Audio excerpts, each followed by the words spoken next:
అధికార మదంతో కూటమి నేతలు పెట్టరేగిపోతున్నారు.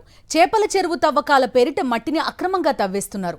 అడ్డుకోవలసిన అధికారులు మామూళ్ల మత్తులో తూగుతున్నారు. చర్యలు తీసుకోమని స్థానికులు డిమాండ్ చేస్తుంటే ఏమీ పట్టనట్టు వ్యవహరిస్తున్నారు అధికారులు. కృష్ణా జిల్లా కృత్తివెన్ను మండల వ్యాప్తంగా ఇదే పరిస్థితి ఉందంటున్నారు గ్రామస్తులు. కృష్ణా జిల్లా కృత్తివెన్ను మండలంలో మట్టి మాఫియా రెచ్చిపోతోంది. మండలంలో ఏ గ్రామం చూసినా చేపల చెరువు తవ్వకాల పేరుతో మట్టిని విచ్చలవిడిగా తవ్వేస్తున్నారు. వీరి పనికి అడ్డు రాకుండా ఉండేందుకు కింది స్థాయి అధికారుల నుంచి పై స్థాయి అధికారుల వరకు లక్షలాది రూపాయలు చేతులు మారుతున్నాయి.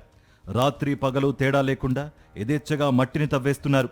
టీడీపీ నాయకులే అన్నీ తామై వ్యవహరిస్తూ ఉండడంతో అధికారులు నోరు మెదపడం లేదు. కృత్తివెన్ను మండలం నుంచి రోజుకు వందల సంఖ్యలో టిప్పర్ల ద్వారా మట్టి అక్రమంగా తరలిపోతోంది.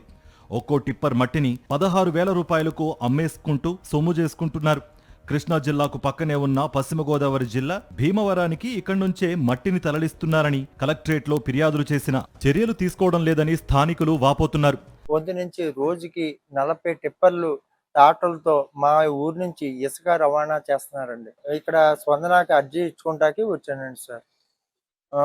మైనింగ్ డిపార్ట్మెంట్ వాళ్ళు కూడా ఇచ్చానండి ఒక అర్జీ.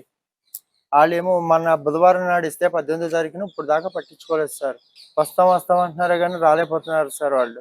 రాత్రి పగలు తేడా లేకుండా టిప్పర్లు తిరగడం వల్ల చిన్న గొల్లపాలెంకు ఉన్న ఏకైక రోడ్డు ధ్వంసమైందని గ్రామస్తులు ఆవేదన వ్యక్తం చేస్తున్నారు.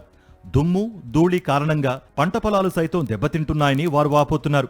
టిప్పర్లు తిరగడం వల్ల రోడ్లు కూడా కొంచెం మామూలుగా గోతులు పడిపోయి మాకు అసలు దుమ్ము వెళ్తున్న ప్రయాణికులకు దుమ్ము అవన్నీ పడుతున్నాయి సార్.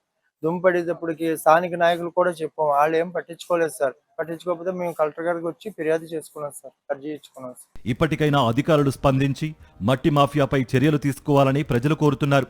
అక్రమార్కులకు కళ్లెం వేస్తే ప్రభుత్వానికి లక్షలాది రూపాయల ఆదాయం కూడా వస్తుందని స్థానికులు భావిస్తున్నారు.